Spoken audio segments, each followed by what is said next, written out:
Welcome to back सफल किसान vermi compost channel. तो दोस्तों जो हमारा आज का टॉपिक है वो है हमारा वर्मी कंपोस्ट में पानी को लेकर कि वर्मी कंपोस्ट बेड में हमें कितना पानी देना चाहिए, कैसे देना चाहिए, और सबसे बड़ी बात है जो मेरे से पूछी जाती है वो है कि हमें पानी कितने दिनों बाद देना चाहिए ताकि जो हमारी वर्मी कंपोस्ट की जो प्रोडक्शन है वो एकदम सही टाइम पे और एकदम बढ़िया प्रोडक्शन हो। तो उसके बारे में जो हमारी आज की वीडियो है दोस्तों, सबसे पहली बात जो बिगनर्स हैं उनके लिए ये जो वीडियो बहुत ही ख़ास है, क्योंकि अगर उन्हें ये बात का पता चल जाए कि पानी हमें कितना देना है, ये बात उन्हें अच्छी तरह से क्लियर हो जाए तो मुझे लगता है कि ये बात जानने की ज़्यादा कोई ज़रूरत नहीं है कि पानी कितने दिनों बाद देना चाहिए, क्योंकि डिपेंड करता है वर्मी कंपोस्ट में बेड में पानी की मात्रा कैसे मेंटेन करनी है।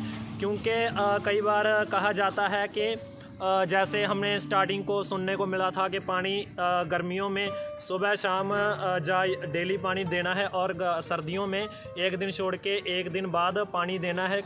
दोस्तों मैं आपको ये बात बोलना चाहता हूँ मेरे एक्सपीरियंस के अकॉर्डिंग कि ये बात जो डेली पानी देने की या एक दिन छोड़कर एक दिन बाद पानी देने की जो बात है ये पूरी तरह से सच नहीं है, क्योंकि ये दोस्तों डिपेंड करता है कि आप जहाँ पर यूनिट लगा रहे हैं आपका जो एरिया है उसका एनवायरनमेंट किस तरफ का है, उसके ऊपर ये बात डिपेंड करती है। तो हमने स्टार्टिंग में जैसे हमें भी सुनने को मिला था कि जहाँ से हम केंचुए लेकर आए थे, आप जैसे आप वीडियो देखते हो, हमने भी वीडियो में देखा था कि डेली पानी डालना है। तो हमने जुलाई के मंथ में स्टार्ट किया था इसे, तो हम डेली पानी डालते गए। हमने ये तो देखा नहीं कि बेड के जो अंदर नमी कैसी है, हमें बस यही बात का डर था कि कहीं नमी कम ना हो जाए ताकि हमारे जो केंचुए हैं वो पानी की कमी से मर ना जाएं। हमने इस बात पर तो ध्यान ही नहीं दिया कि हम जैसे डेली पानी डाल रहे हैं तो पानी हमारा जितना चाहिए उससे कहीं ज़्यादा है। तो ऐसे करके हमने तकरीबन 2.5 महीने का समय जो अपना इसी तरह से वेस्ट कर दिया। क्योंकि होता क्या है कि एक बात तो कही जाती है कि अपना बेड में पानी की जो कमी आनी नहीं चाहिए, लेकिन यह बात बहुत ही कम सुनने को मिलती है कि अगर पानी ज़्यादा हो गया तो भी आपकी जो खाद है वो तैयार नहीं होगी।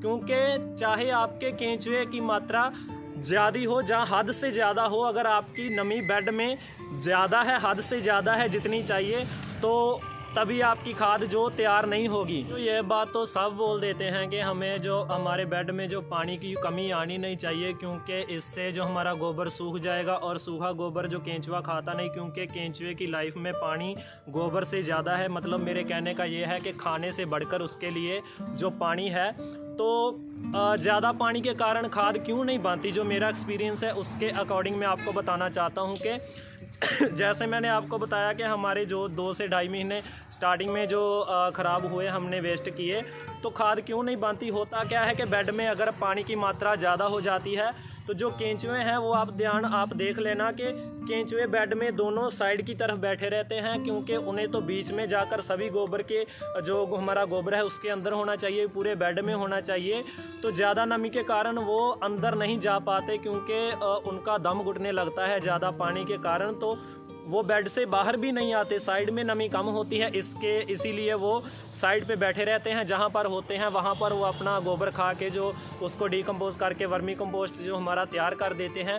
यही कारण है कि ज़्यादा गोबर ज़्यादा पानी के कारण जो हमारी खाद है वो तैयार नहीं हो पाती। यहाँ पर वर्मी कंपोस्ट में पानी को लेकर तरह तरह की बातें सामने आती है कि एक तो वो कंडीशन होती है जब हमें वर्मी कंपोस्ट का यूनिट लगाते हैं तो गोबर लाते हैं, गोबर में पानी डालते हैं, उस समय जो हमें पानी डालना है, क्योंकि हमें गोबर में से जो मीथेन गैस वो निकालनी होती है, और ज़्यादा से ज़्यादा जितना ज़्यादा पानी डालेंगे उतनी जल्दी गोबर ठंडा होगा। उस वक्त हमें पानी का यूँ कह लो कि कोई ज़्यादा ख्याल नहीं रखना, बस जितना पानी आप इसके ऊपर डाल सकते हो डाल देना चाहिए। और दूसरी तरफ बात आती है कि जब हम अपने बेड तैयार करते हैं उसमें गोबर डालते हैं तो उसमें केंचुआ छोड़ते हैं। एक पॉइंट वो है कि उस समय हमें कितना पानी देना चाहिए। ज़्यादातर मेरे पास यही क्वेश्चन आते हैं कि हमने बेड में गोबर डाल दिया, लेकिन स्टार्टिंग में हमारी जो नमी है वो बेड में ज़्यादा है, अब हमें पानी कैसे देना है। तो होता क्या है कि जो आपका केंचुआ है वो अपना पानी के बिना नहीं रह सकता, अपने खाने गोबर के बिना रह लेगा। क्योंकि आप भी अगर देख लेना कि बारिश में क्या होता है कि साइड पे जो ईंट के नीचे जो पानी आ जाता है, पानी खड़ा हो जाता है, जब बाहर में पानी होता है ये पानी की तरफ भागता है, क्योंकि ये ओनली पानी पे डिपेंड रह सकता है, ओनली पानी पे भी ज़िंदा रह सकता है। ये एसिनिया फोएटिडा की जो एक खामी हम कह सकते हैं इसे, तो मैं आपको साथ में दिखाऊंगा भी, क्योंकि मेरे पास दो तरह के मॉडल हैं, एक तो ज़्यादा पानी का और एक यूँ कह लो कि कम पानी है उसमें केंचुआ कैसे आपको, क्योंकि मैं आपको यहाँ पर एक डिफरेंट तरीका बताने वाला हूँ। सबसे आसान, सबसे परफेक्ट तरीका है, उससे पता चल जाता है कि पानी हमारे बेड में कैसा है, उसके अकॉर्डिंग आप अपने वर्मी कंपोस्ट में जो पानी डाल सकते हैं। तो मैं आपको इस बेड में दोस्तों दिखाना चाहता हूँ ताकि आपको भी अच्छी तरह से पता चल सके कि बेड के हमें जो अपने बेड में जो पानी की मात्रा वो कितनी रखनी है। तो यहाँ पर देखिए दोस्तों, आपको करना क्या है कि जो मैंने आपको तरीका बताने जा रहा हूँ वो ऐसे है कि आपको अपने केंचुए को बेड में से निकाल कर अपने हाथ में पकड़ना है, हाथ के ऊपर रखना है। अगर आपके केंचुए के ऊपर गोबर चिपका हुआ है तो उसका मतलब है कि आपके बेड में जो पानी की मात्रा वो कम है, जितनी हमें चाहिए उससे कम है, क्योंकि यहाँ पर जो आप केंचुए देख सकते हो जो बेड के बीच में हैं, जो मैंने अपने हाथ में पकड़े हैं, उनके ऊपर गोबर नहीं चिपका हुआ। इसका मतलब है कि मेरे बेड में जो पानी की मात्रा वो बिल्कुल सही है, केंचुए की बॉडी भी चमक रही है। ये तो खैर इसलिए चमकती है क्योंकि इसमें से जो इसकी बॉडी जो वर्मी वाश होता है, एक तरह का जो लिक्विड वो रिलीज़ करती रहती है, इसलिए चमकती है। लेकिन आपको ये तरीका अपनाना है कि आपके केंचुए की बॉडी के ऊपर गोबर ना चिपका हो, उसका मतलब है कि बेड में हमारी जो नमी है वो कम है। ये देख सकते हो कि मेरे बेड में जो इसका आप देख सकते हो कि गोबर केंचुए के ऊपर नहीं चिपका है, मतलब मेरा बेड गीला है। ठीक है, ये एक तरीका हो गया। और जो दूसरा तरीका है, इसी तरीके का जो दूसरा पार्ट है वो है, मैं आपको जो मेरा एक सूखा बेड है उसमें दिखाना चाहता हूँ। बेड तो नहीं सूखा कि मैंने उसमें से जो खाद निकाली थी उसमें आपको दिखाऊंगा कि केंचुए के ऊपर जो गोबर चिपका हुआ है। हमारे बेड में जब पानी की मात्रा कम होती है उसका हमें कैसे पता चलता है। मेरे पास जो मैंने वर्मी कंपोस्ट के बाद जो मेरा वेस्ट निकला था वो हमने यहाँ पर रखा था, उसमें कुछ केंचुए आ गए हैं, लेकिन ये पूरी तरह से सूखा है। यहाँ पर मैं आपको दिखाऊँगा, इसमें केंचुए हैं दोस्तों, कुछ कहीं पर देखने को मिलते हैं। तो उसके ऊपर जो हमारा पानी, ये देखिए दोस्तों, एक ये केंचुआ है, इसके ऊपर जो गोबर है वो आप देख सकते हो कि ध्यान से देख लीजिए कि गोबर इसके ऊपर कितना चिपका हुआ है, मतलब इसमें जो नमी है वो कम है। एक आप ये देख लीजिए, चमक तो ये भी केंचुआ रहा है क्योंकि इसमें जो लिक्विड है, वर्मी वाश है, हमें जिसे बोल देते हैं, वो 24 घंटे निकलता रहता है।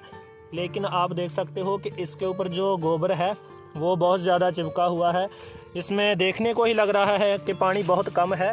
दोस्तों, ये जो एसिनिया फोएटिडा जो ब्रीड है वर्मी कंपोस्ट के लिए यूज़ होने वाली, ये अपने आप को ज़्यादा से ज़्यादा मुश्किल हालात में अपने आप को ज़िंदा रख लेता है, ये सरवाइव कर जाता है। इसकी ये एक खामी है कि ये अपने आप को ज़िंदा रख लेता है। यहाँ पर भी आप देख सकते हो कि ये जहाँ पर जो इसके ऊपर गोबर कितना सा चिपका हुआ है, पानी बहुत कम है। ये दोस्तों सबसे अच्छा, आसान और एकदम परफेक्ट तरीका है हमारे जो बेड में जो पानी की नमी चेक करने का। एक दोस्तों आपको तरीका वो दिखाया जाता है, जैसे हम अपने गोबर को मुट्ठी में निचोड़ कर पता करते हैं कि उसमें से कितनी बूंदें, अगर 2-4 बूंदें अगर उसमें से निकले, मैं आपको वो भी दिखाता हूँ।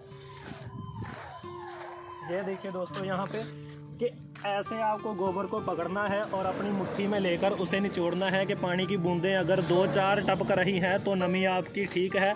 अगर ज़्यादा बूंदें, मतलब एक पानी की धार अगर टपक रही है तो उसका मतलब है कि पानी की नमी ज़्यादा है। लेकिन दोस्तों, ये जो तरीका है ये आपका बेड को तैयार करने के जो पहले का तरीका है।